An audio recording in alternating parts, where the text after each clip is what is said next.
না দেখুন, ভারতীয় জনতা পার্টির কর্মীরা পরিস্থিতি যাই হোক তারা আছেন, হয়তো সক্রিয় নাই, তারা পার্টিতে কাজ করতে চান, তারা বাংলায় বিজেপিকে ক্ষমতায় আনতে চান, এটা আমার মনে হয়েছে, তাই আমি ডাক দিয়েছিলাম। তো আমাদের সাংগঠনিক জেলা খুবই মজবুত সংগঠন আছে, মেদিনীপুরের সবচেয়ে এগিয়ে আছে বাংলার মধ্যে।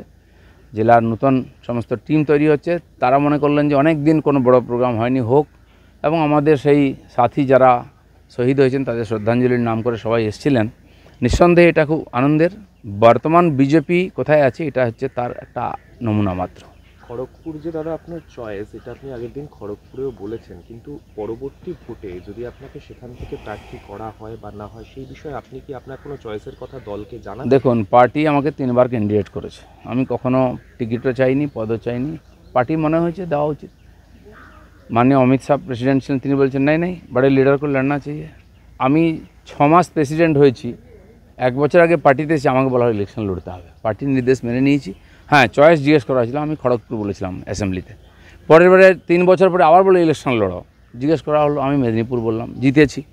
তৃতীয়বার আমাকে কেউ জিজ্ঞেস করেনি, পার্টি যা বলেছে আমি গেছি, রেজাল্ট আপনারা জানেন। তো সেই জন্য পার্টিকে আমি বলে দিয়েছি, আমাকে যদি আপনি ইলেকশন লড়তে বলেন আমি লড়বো। আর আমি তো সংগঠন করার লোক, প্র্যাকটিক্যালি আমি পার্টিকে বলেছিলাম 24-এ যে আমাকে যে দায়িত্ব দেওয়া হয়েছিল, আরএসএস পাঠিয়েছিল অর্গানাইজেশন করতে, আমরা 41% ভোট 19 সালে পেয়ে গেছি, 18টা সিট জিতেছি।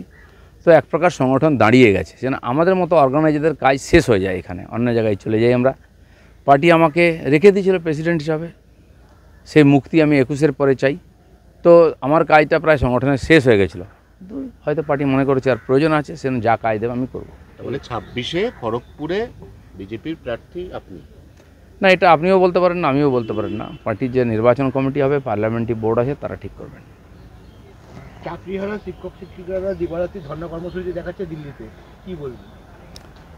দিল্লিতে অনেক দিন ধরে যাবে বলছিল, আমার সঙ্গে যোগাযোগ আছে, ট্রেন বুকিং করার জন্য কথা হয়েছে।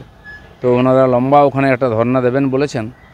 তো তাদের সে অধিকার আছে, তারা কেন্দ্র সরকারের মাননীয় রাষ্ট্রপতির দৃষ্টি আকর্ষণ করছেন যে তাদের প্রতি যে ইনজাস্টিস হয়েছে, এই শিক্ষিত ছেলেমেয়েরা যারা পরীক্ষা দিয়ে যোগ্যতার আধারে চাকরি পেয়েছিলেন, তাদেরকে কিছু চোর নেতার দুর্নীতির জন্য চাকরি হারিয়ে পথে বসতে হচ্ছে। সেজন্য তারা গণতান্ত্রিকভাবে যেটুকু আন্দোলন করা সেটা করছেন, সমস্ত সমাজ তাদের সঙ্গে আছে। 21-এর মঞ্চে দাঁড়িয়ে অভিষেক বলেছেন যে 26-এর ভোটটা হয়ে গেলে আপনাদের সবাইকে দিয়ে জয় বাংলা বলা হবে। দেখা যাক, আমরা তো ওদের রামনবমী করিয়েছি, জয় শ্রীরাম বলিয়েছি, জয় বাংলা তো উপাসে হচ্ছে। আর যারা জয় বাংলা বলছে তাদের অবস্থা দেখুন, আবার উল্টো আন্দোলন শুরু হয়ে গেছে। পশ্চিমবাংলায় উল্টো গঙ্গা বইবে, কারণ পাপের ঘোড়া প্রায় ভরে গেছে। 21-এ বছরে একদিন ডায়াস্তরে ভাষণ দিলে হবে না, রাস্তায় নামতে হবে, মানুষের সঙ্গে মানুষ কী বলছে শুনতে হবে। বাঙালি বাঙালি বলে বাড়িতে পাঞ্জাবি বউ রাখবো আর বাঙালি বাঙালি ডায়লগ দেবো। বাংলায় কোনো মেয়ে নেই সুন্দরী যাকে বউ করা যায়, পাঞ্জাবি বউ আনতে হয়। বাংলায় কোনো যোগ্য ব্যক্তি নেই যে এমপি ক্যান্ডিডেট হতে পারে, গুজরাট থেকে, বিহার থেকে, উত্তরপ্রদেশ থেকে ক্যান্ডিডেট নিয়ে আসতে হয়। এখানে কোনো ভোটার নেই, বাংলার লোকেদের বিশ্বাস নেই, বাংলাদেশ থেকে রোহিঙ্গা মুসলিমদেরকে ভোটার বানাতে হয়। এখানে কোনো অভিনেতা অভিনেত্রী নেই যাই ভোট দিতে পারে, বাংলাদেশ থেকে অভিনেতা অভিনেত্রী আনতে হয়। আর কি আনবেন ভাবুন, বাংলার মানুষকে আর বোকা বানাবেন না। ছোট করে ওই পার্টটা একটু ক্লিয়ার করে নিচ্ছি, তাহলে যদি আপনাকে দল অন্য কোথাও দায়িত্ব দেয়, ফের একবার অন্য জায়গা থেকেও দিলীপ ঘোষকে মানে আমি বলছি যে এই যে দেখা যাক কী হয়, সময়ে বলবে সব, তখন আমিও ডিসিশান নেব। না, একটাই প্রশ্ন যেটা বলতে চাইছি সেটা হচ্ছে যে আমরা তো গত লোকসভাতে আসন বদলের পরিণতি দেখে নিলাম। বিজেপি যত কথা বলেছিল আসন বদল করেছে, দেবশ্রীকে উত্তরবঙ্গ থেকে মালা রায়ের এগেনস্টে এনে দাঁড় করিয়ে দেওয়া হয়েছে। এগুলো নিয়ে আপনাদের মধ্যে তীব্র আপত্তি ছিল, কিন্তু আপত্তিটাকে আমল দেওয়া হয়নি, তার ফল পার্টি হাতে নাতে পেয়ে গেছে। তো এবার কি আপনাদের যে চয়েসগুলো সেগুলোকে পার্টি গুরুত্ব দেবে বলে আপনার মনে হচ্ছে? দেখুন, আমরা পার্টির কর্মী, আমাদেরকে নেতা বানিয়েছে পার্টি, এমপি এমএলএ বানিয়েছে পার্টি, পার্টির নির্দেশ আমাদের কাছে আদেশ। তো সময় এলে সব ঠিক হবে। আর আমার মনে হয় পার্টি ওটা এক্সপেরিমেন্ট করেছিল, সফল হয়নি, বাকি পার্টি ভাবছে। আসলে পাড়ায় পাড়ায় এত সমস্যা, এত মারপিট, পাড়ায় পাড়ায় টিচারের নাম দিয়ে চাকরির নাম করে টাকা নিয়েছে, কাটমানি, তারপরে এর জন্য কি বলে আপনার লক্ষ্মী ভাণ্ডারের জন্য কাট, এইসব নিতে নিতে পাড়ায় পাড়ায় এত সমস্যা, ওনারা চেষ্টা করলেও সমাধান করতে পারবেন না, সব জায়গায় মারপিট হবে, কলার ধরবেন নেতাদের সমাধান করতে গেলে। তাহলে কি আপনি মনে করছেন যে পাড়ায় পাড়ায় নেতারা যাবে না সাহস করে? না, যাবেন না তো, কতজন গেছে বলুন না, যায় কেউ? ওই 21শে জুলাই এতে আসে, বাকি কোনো নেতাকে দেখতে পান? আর যে সবচেয়ে বেশি আলো করে বসে থাকতো কেষ্ট তাকে উঠতেই দিল না ডায়াসে। এই তো পরিস্থিতি। কতজনকে লুকোবেন আপনি আঁচলের তলায়? এই ডাকাতদেরকে মানুষ জবাব চাইবে, কলার ধরবে। এবং এরপর মমতা ব্যানার্জির হাতে পার্টিও নাই, সরকারও নেই, সমস্ত হুলিগানদের হাতে চলে গেছে। আপনি একক ইয়েতে সংগঠনের জোরে খড়গপুরে যে ভিড় করেছেন তা অত্যন্ত উল্লেখযোগ্য এবং সেটা কিন্তু রাজ্য রাজনীতিতে নজর কেড়েছে।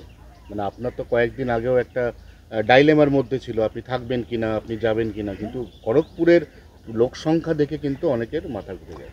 না দেখুন, ভারতীয় জনতা পার্টির কর্মীরা পরিস্থিতি যাই হোক তারা আছেন, হয়তো সক্রিয় নাই, তারা পার্টিতে কাজ করতে চান, তারা বাংলায় বিজেপিকে ক্ষমতায় আনতে চান, এটা আমার মনে হয়েছে, তাই আমি ডাক দিয়েছিলাম। তো আমাদের সাংগঠনিক জেলা খুবই মজবুত সংগঠন আছে, মেদিনীপুরের সবচেয়ে এগিয়ে আছে বাংলার মধ্যে।